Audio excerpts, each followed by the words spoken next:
Rule নম্বর 3, আমরা শিখছি simple থেকে কমপ্লেক্স, একই রকম কমপ্লেক্স থেকে সিম্পল। কি বলছে এই পার্টটাকে? ট্রান্সফরমেশন, তো রূপান্তর।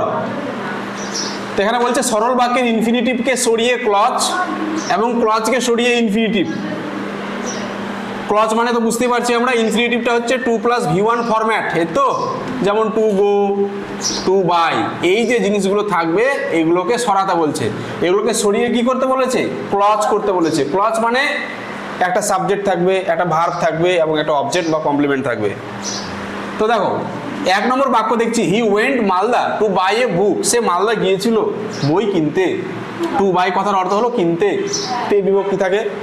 এখানে কমপ্লেক্স করতে বলেছে, তাহলে এই টু বাইটাকে ভেঙে ক্লজে পরিণত করতে বলছে, ঠিক আছে?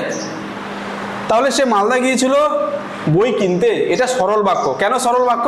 কারণ একটি মাত্র ভার্ব আছে, ওয়েন্ট। এটা কি আর ভার্ব? না, এটা ভার্ব নয়, ফাইনাইট ভার্ব একটি, সেটা হলো ওয়েন্ট। তাহলে আমি কি করতে পারি?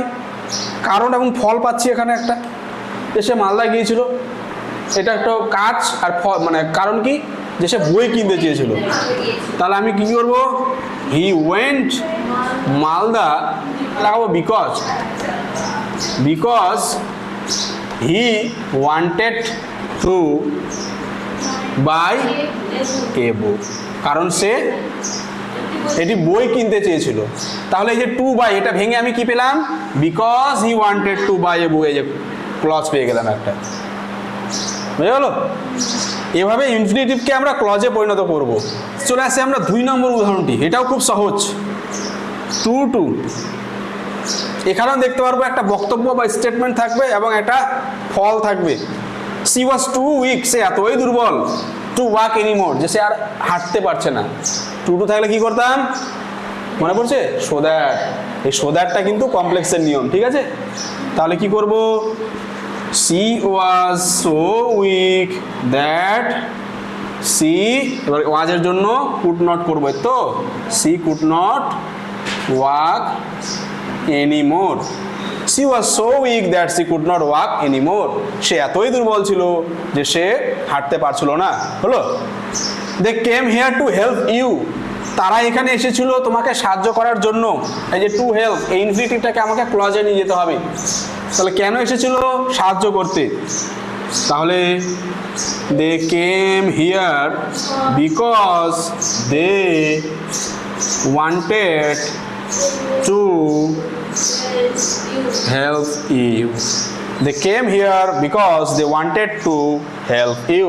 তারা এখানে এসেছিল কারণ তারা তোমাকে সাহায্য করতে চেয়েছিল। বাস, খুব কঠিন ব্যাপার সেটা নয়, একটু বুঝতে হবে। সরল বাক্যের ইনফিনিটিভগুলোকে আমরা ক্লজে নিয়ে যাচ্ছি। একই রকম যদি আমি একটা কমপ্লেক্স সেন্টেন্স দিই, তার সেক্ষেত্রে কি হবে?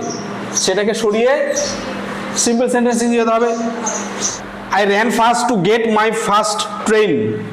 আমি দ্রুত দৌড়েছিলাম আমার প্রথম ট্রেনটি ধরার জন্য, তো তাহলে টু গেট এখানে ইনফিনিটিভ আছে, এটাকে ভাঙবো, তো তাহলে আমি লিখব যে I ran fast because I wanted to get my first train, তো because I wanted to get my first train. ওয়ান্টেডের জায়গায় আমরা উইশও দিতে পারি, হ্যাঁ, বিকজ আই উইশড, এই ওয়ান্টেডের জায়গায় উইশ ভার্বটাও লাগাতে পারি, wished, because I wish to get my first train. আচ্ছা, এটার আরেকটা উত্তর হবে, এটার আরেকটা উত্তর তোমরা এভাবে করতে পারো, I ran first so that I could get my first train, তো যেটা সহজ মনে হবে। দেখো, আই র্যান ফার্স্ট, দ্রুত দৌড়েছিলাম, সো দ্যাট, যাতে করে I could get my first train, আমি আমার প্রথম ট্রেনটি ধরতে পারি। 7 নম্বরটা তো সবারই জানা, he is too busy to listen to you, সে এতই ব্যস্ত যে তোমার কথা শুনতে পাচ্ছে না। তাহলে কি হবে? হি ইজ, টু এর জায়গায় সো বিজি,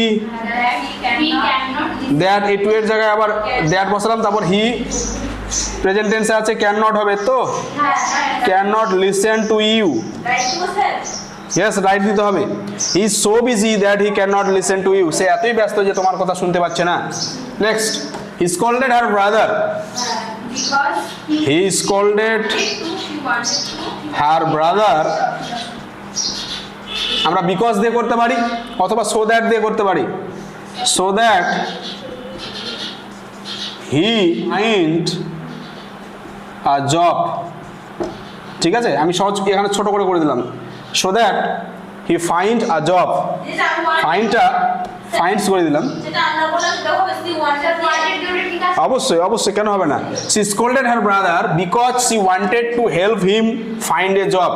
কি করলাম, সি স্কোল্ডেড হার ব্রাদার, এই টু এর জায়গায় লাগাচ্ছি আমরা বিকজ, এই তো, she wanted তারপরে লাগাবো C wanted, C wanted two, তারপর যা ছিল help him find a job.